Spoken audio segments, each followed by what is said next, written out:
हे यहोवा परमेश्वर, मैं अपने पूर्ण मन से तेरा धन्यवाद करूंगा, मैं तेरे सब आश्चर्य कर्मों का वर्णन करूंगा। मैं तेरे कारण आनंदित और प्रफुल्लित होऊंगा। हे परम प्रधान, मैं तेरे नाम का भजन गाऊंगा। जब मेरे शत्रु पीछे हटते हैं तो वे तेरे सामने से ठोकर खाकर नाश होते हैं। क्योंकि तूने मेरा न्याय और मुकद्दमा चुकाया है, तूने सिंहासन पर विराजमान होकर धर्म से न्याय किया। तूने अन्य जातियों को झिड़का और दुष्ट को नाश किया है, तूने उनका नाम अनंतकाल के लिए मिटा दिया है। शत्रु जो है वह मर गए, वे अनंतकाल के लिए उजड़ गए हैं, और जिन नगरों को तूने ढा दिया उनका नाम व निशान भी मिट गया है। परंतु यहोवा सदैव सिंहासन पर विराजमान है, उसने अपना सिंहासन न्याय के लिए सिद्ध किया है, और वह आप ही जगत का न्याय धर्म से करेगा। वह देश देश के लोगों का मुकद्दमा खराई से निपटाएगा। यहोवा पिसे हुओं के लिए ऊंचा गढ़ ठहरेगा, वह संकट के समय के लिए भी ऊंचा गढ़ ठहरेगा। और तेरे नाम के जानने वाले तुझ पर भरोसा रखेंगे, क्योंकि हे यहोवा तूने अपने खोजियों को त्याग नहीं दिया। यहोवा जो सियोन में विराजमान है, उसका भजन गाओ। जाति जाति के लोगों के बीच में उसके महाकर्मों का प्रचार करो। क्योंकि खून का पलटा लेने वाला उनको स्मरण करता है, वह दीन लोगों की दुहाई को नहीं भूलता।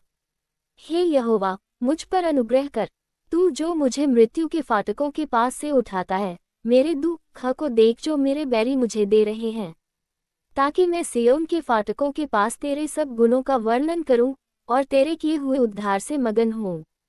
अन्य जाति वालों ने जो गड्ढा खोदा था, उसी में वे आप गिर पड़े, जो जाल उन्होंने लगाया था, उसमें उन्हीं का पांव फंस गया। यहोवा ने अपने को प्रकट किया, उसने न्याय किया है। दुष्ट अपने किए हुए कामों में फंस जाता है। दुष्ट अधोलोक में लौट जाएंगे, तथा वे सब जातियां भी जा परमेश्वर को भूल जाती है। क्योंकि दरिद्र लोग अनंतकाल तक बिसरे हुए न रहेंगे, और न तो नम्र लोगों की आशा सर्वदा के लिए नाश होगी। उठ, हे परमेश्वर, मनुष्य प्रबल न होने पाए, जातियों का न्याय तेरे सम्मुख किया जाए। हे परमेश्वर, उनको भय दिला, जातियां अपने को मनुष्य मात्र ही जाने। हे यहोवा, तू क्यों दूर खड़ा रहता है? संकट के समय में क्यों छिपा रहता है? दुष्टों के अहंकार के कारण दीन मनुष्य खदेड़े जाते हैं, वे अपनी ही निकाली हुई युक्तियों में फंस जाएं।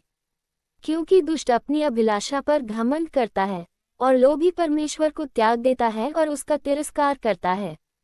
दुष्ट अपने अभिमान के कारण कहता है कि वह लेखा नहीं लेने का, उसका पूरा विचार यही है कि कोई परमेश्वर है ही नहीं।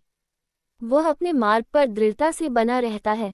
तेरे न्याय के विचार ऐसे ऊंचे पर होते हैं कि उसकी दृष्टि वहां तक नहीं पहुंचती, जितने उसके विरोधी हैं उन पर वह फुकारता है।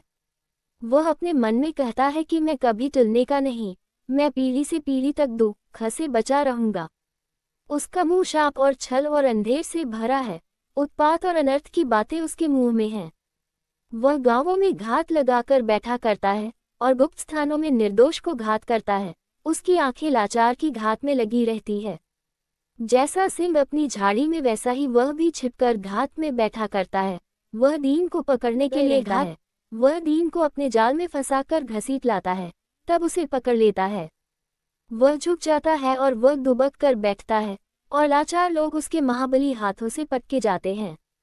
वह अपने मन में सोचता है कि ईश्वर भूल गया, वह अपना मुंह छिपाता है, वह कभी नहीं देखेगा। उठ, हे यहोवा, हे ईश्वर, अपना हाथ बढ़ा और दीनों को न भूल। परमेश्वर को दुष्ट क्यों तुच्छ जानता है, और अपने मन में कहता है कि तू लेखा न लेगा। तूने देख लिया है, क्योंकि तू उत्पात और कल्पाने पर दुष्टि रखता है, ताकि उसका पलटा अपने हाथ में रखे। लाचार अपने को तेरे हाथ में सौंपता है, अनाथों का तू ही सहायक रहा है। दुष्ट की भुजा को तोड़ डाल, और दुर्जन की दुष्टता को ढूंढ ढूंढ कर निकाल, जब तक कि सब उसमें से दूर न हो जाए। यहोवा अनंतकाल के लिए महाराज है, उसके देश में से अन्यजाति लोग नाश हो गए हैं। हे यहोवा, तूने नम्र लोगों की अभिलाषा सुनी है, तू उनका मन तैयार करेगा, तू कान लगाकर सुनेगा।